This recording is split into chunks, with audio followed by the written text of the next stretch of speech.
Hello दोस्तों, एक बार फिर से आपके अपने यूट्यूब चैनल डीएलएड नॉलेज में स्वागत है।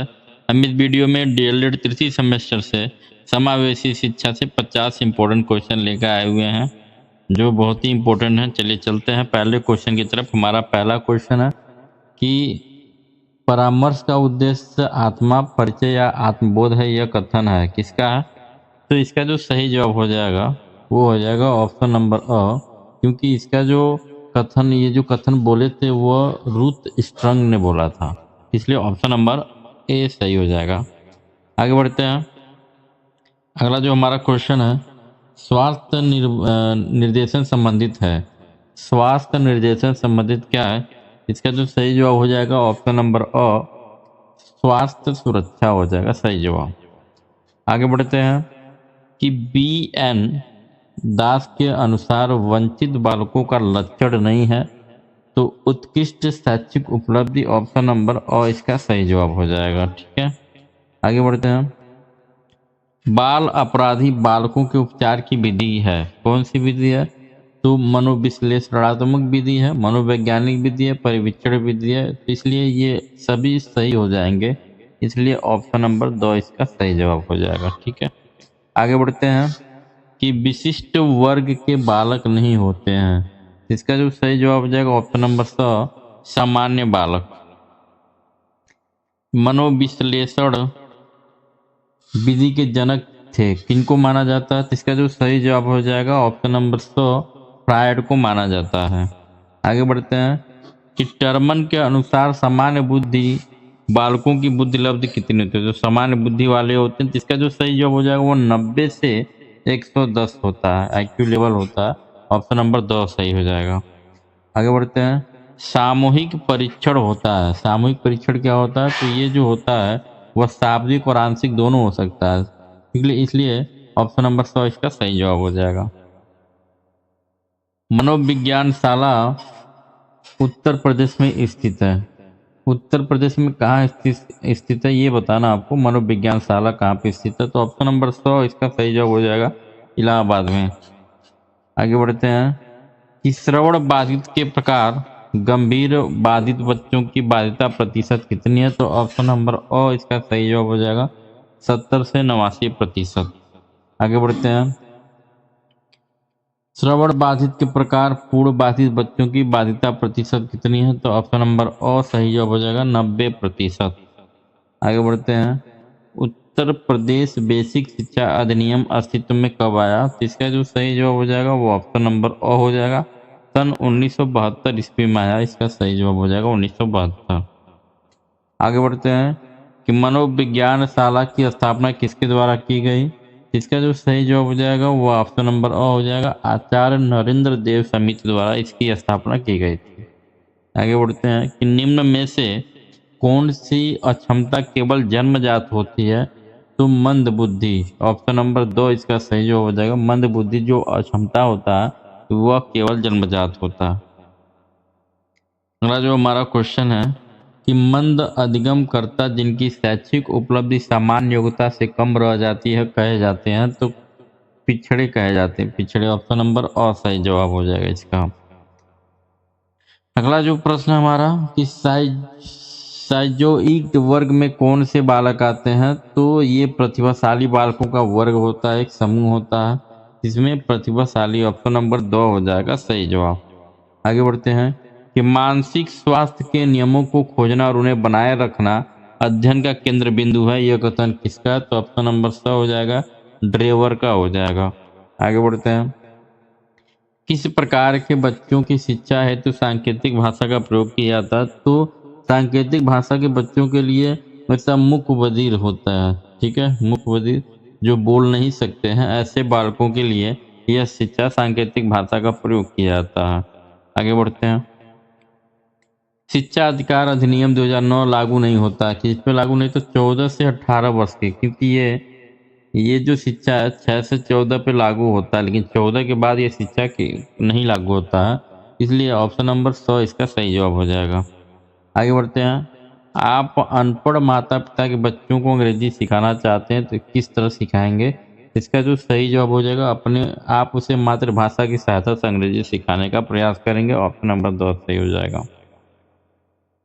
विशेष आवश्यकता वाले बच्चों की शिक्षा होनी चाहिए तो कैसी होनी चाहिए? तो ऑप्शन नंबर अन्य सामान्य बालकों के साथ होनी चाहिए।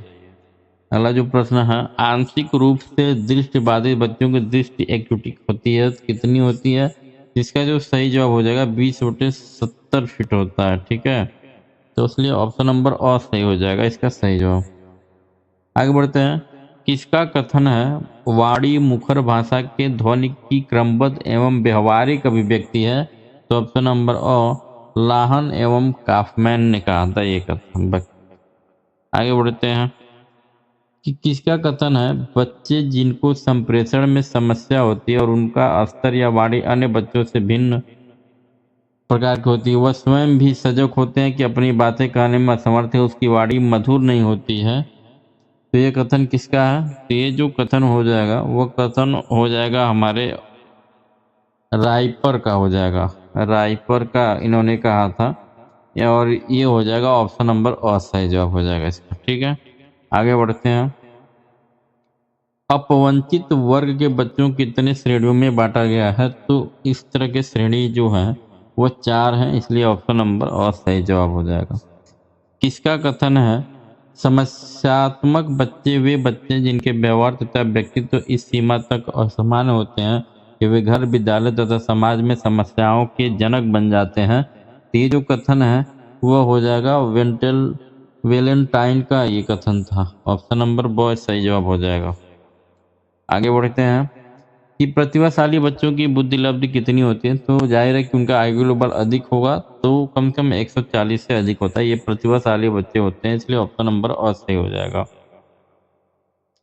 किसका कथन है निर्देशन नवयुवकों को अपने से दूसरों से और परिस्थितियों से सामंजस्य करना सीखने के लिए सहायता देने की प्रक्रिया है? तो ये जो है स्किनर का कथन है। ऑप्शन नंबर सही जवाब हो जाएगा।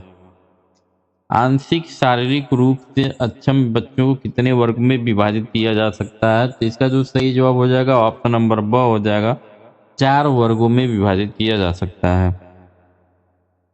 परामर्श का अभिप्राय है दो व्यक्तियों का संपर्क जिसमें एक व्यक्ति को किसी प्रकार की सहायता दी जाती है। कथन किसका है? तो ऑप्शन नंबर सही जवाब हो जाएगा कार्ल रोजर्स का ये कथन है।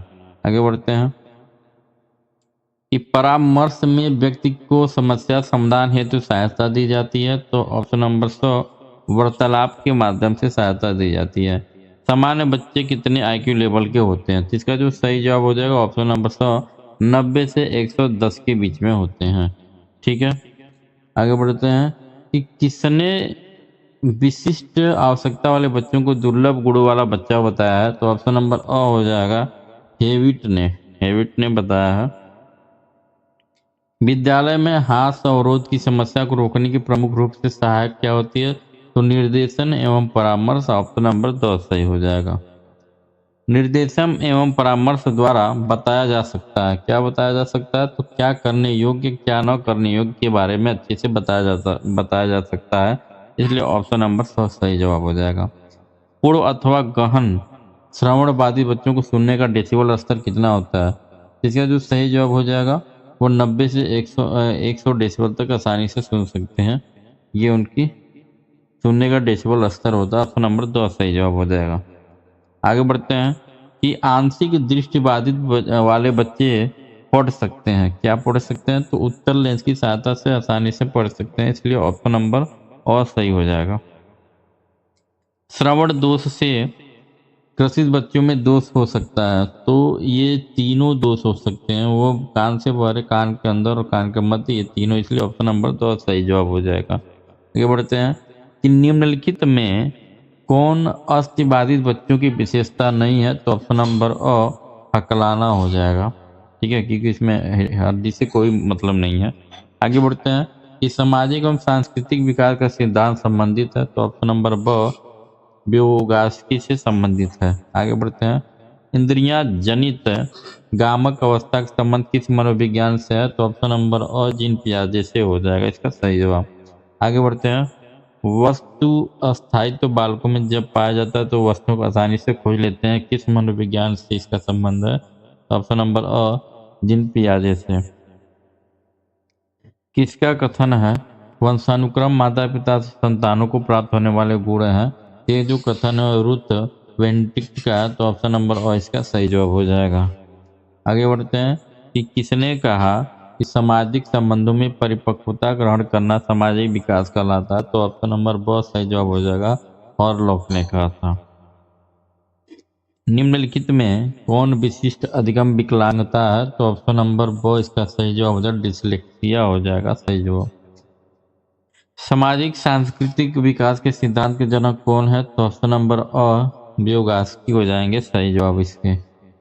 माता पिता से वंशजों में स्थानांतरित होने वाले लक्षणों को कहा जाता है? तो ऑप्शन नंबर ब अनुवांशिकता कहा जाता है। अनुवांशिकता लक्षण होते हैं, अनुवांशिक लक्षण भी कह सकते हैं इसको। आगे बढ़ते हैं कि जॉन ड्यूवी द्वारा समर्थित लैब विद्यालय को उदाहरण क्या है? तो ऑप्शन नंबर स प्रगतिशील विद्यालय होते हैं। अगला जो क्वेश्चन है आरटीआई 2009 भारत में कब लागू किया गया? तो 1 अप्रैल 2010 को, याद रखिएगा 1 अप्रैल 2010 को ये लागू किया गया था। ऑप्शन नंबर ब इसका सही जवाब हो जाएगा। आगे बढ़ते हैं आरटीआई 2009 उत्तर प्रदेश में कब लागू हुआ? तो उत्तर प्रदेश में 27 जुलाई को लागू हुआ था और 2011 को, इसलिए ऑप्शन नंबर ब सही जवाब हो जाएगा। आज का वीडियो यहीं पे समाप्त होता है। मिलते हैं अगले वीडियो में, तब तक के लिए नमस्कार, जय हिंद।